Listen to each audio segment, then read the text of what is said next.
Helmet বাহিনী rock কাটার বয়ান বিশ্ববিদ্যালয়ের সাধারণ ছাত্ররা প্রত্যাখ্যান করেছে। হাঙ্কি মাঙ্কি এটা আমাদের লোকাল ল্যাঙ্গুয়েজ। 18 পরে আর জোট নাই, জোট তো ভেঙে দিল বিএনপি, ডক্টর কামালের সাথে গেল।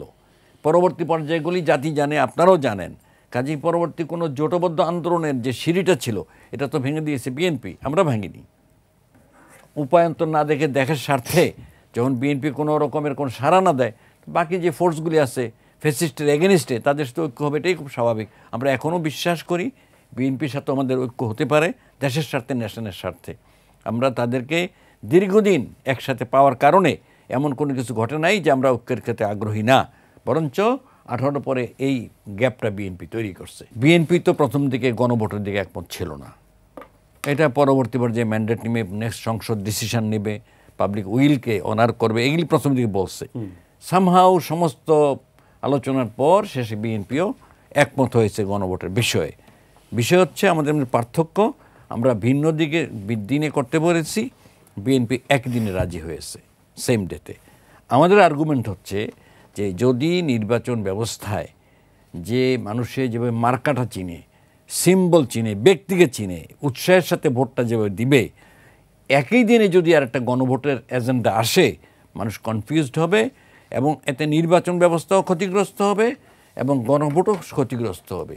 এই ক্ষতিগ্রস্ত আংশিক, পার্শিয়াল, ফুল যেটাই হোক না কেন, নির্বাচন ব্যবস্থাটা ধ্বংস হয়ে যাবে, এটা ক্ষতিগ্রস্ত হবে। ডাক্তার শফিক সাহেব এটাই বুঝিয়েছেন। সুতরাং এটা ক্ষতিগ্রস্ত হতে কাম্য নয়। এত রক্তের বিনিময়ে, এত শাহাদাতের বিনিময়ে একটা নির্বাচন পেলাম, সেই নির্বাচনটা যদি সুষ্ঠু না হয়, সুন্দর না হয়, গ্রহণযোগ্য এমন যদি হয়, এই দুইটার কনফিউশনের কারণে কাস্টিং ভোটের পার্সেন্টেজ অনেক কম হয়, এটা তো দেশে আন্তর্জাতিক বিশ্বে এটা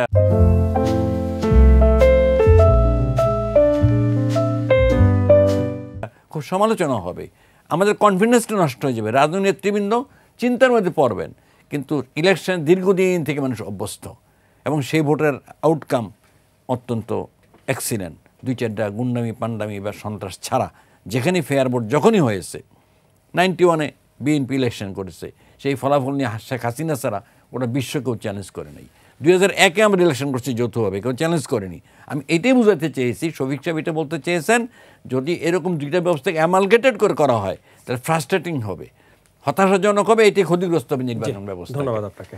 আর এইবার একটু ছোট করে জানতে চাই, আমার ভাই এটা যে বলতেছেন, বাংলাদেশে আমাদের আঞ্চলিক ভাষা হাঙ্কি মাঙ্কি, ধানাই ফানাই, মানে কোনো বিষয়কে যদি সে এড়াইতে চায় ধানাই ফানাই করে। ডিকশনারিতে ভাষা কিন্তু অন্য, না না, এটা ডিকশনারি বানায় না। ধানাই ফানাইটা হচ্ছে না, হাঙ্কি মাঙ্কি এটা ডিকশনারিতে কিন্তু একটাই আছে। আচ্ছা, না না, হাঙ্কি মাঙ্কি এটা আমাদের লোকাল ল্যাঙ্গুয়েজ।